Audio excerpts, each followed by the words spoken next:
विकास खंड का, अपनी विधानसभा का और अपने जनपद का विकास कराना, विकास की गति के माध्यम से आम जन के जीवन में प्रगति लाना और इस प्रगति के माध्यम से समृद्धि के नए सोपान को छूते हुए हम भी आत्मनिर्भर और विकसित उत्तर प्रदेश के सारथी बनेंगे, जिससे 2047 के पहले हमारा देश आत्मनिर्भर और विकसित भारत की परिकल्पना को साकार कर सके।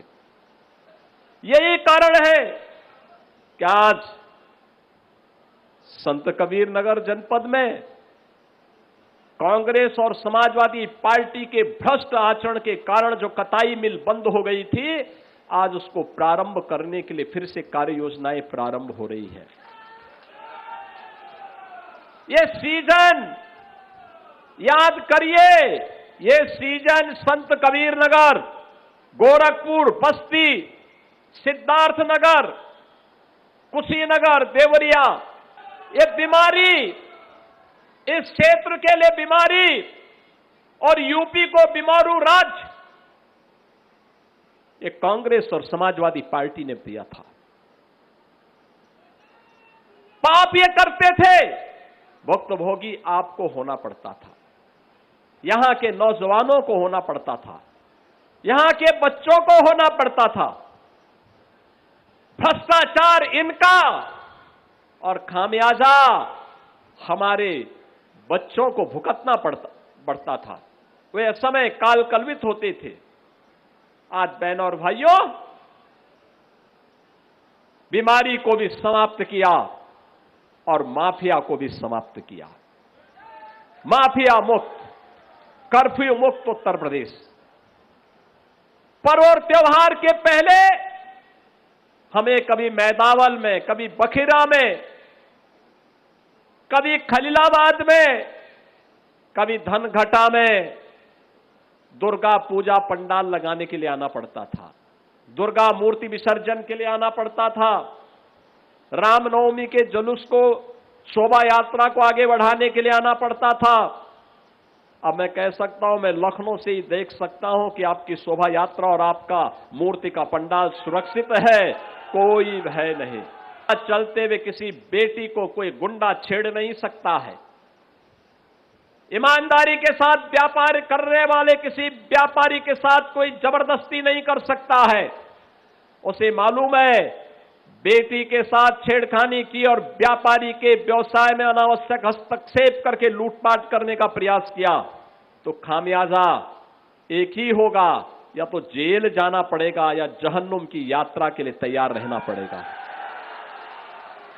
बहनों और भाइयों, जब इस दृढ़ इच्छा शक्ति के साथ कार्य होता है तब परिणाम आते हैं।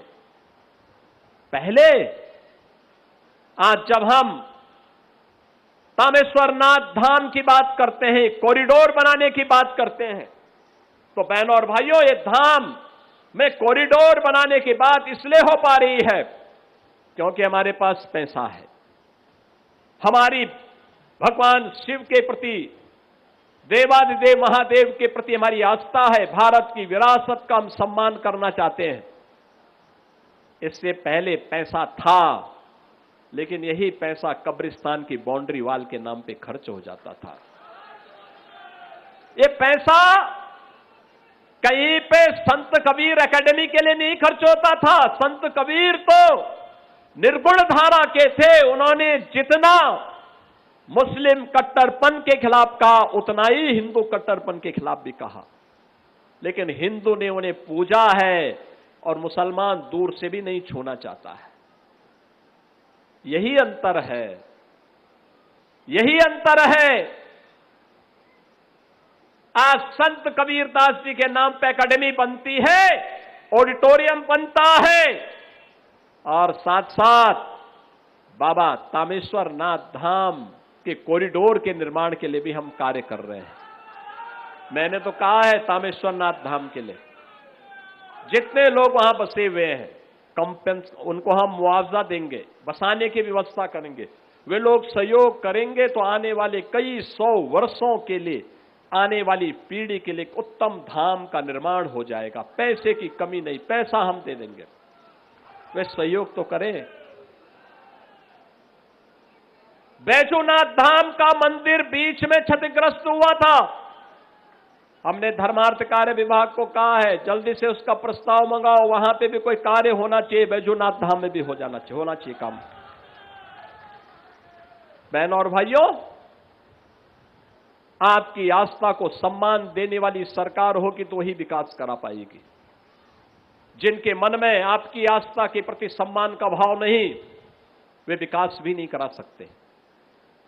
वे छात्रों की छात्रवृत्ति को हड़प जाते थे, विकास के कार्यों को लूट मचा देते थे, नौजवान की नौकरी में लूट मचती थी, किसानों के लिए आने वाली योजनाओं में भी व्यापक भ्रष्टाचार था। आप सोचो, कोई ये कल्पना कर सकता है? पूछना चाहिए कांग्रेस और समाजवादी पार्टी से, एक बात पूछनी चाहिए। अकेले संत कबीर नगर की जब मैं बात करता हूं तो बहनों और भाइयों, प्रधानमंत्री आवास योजना में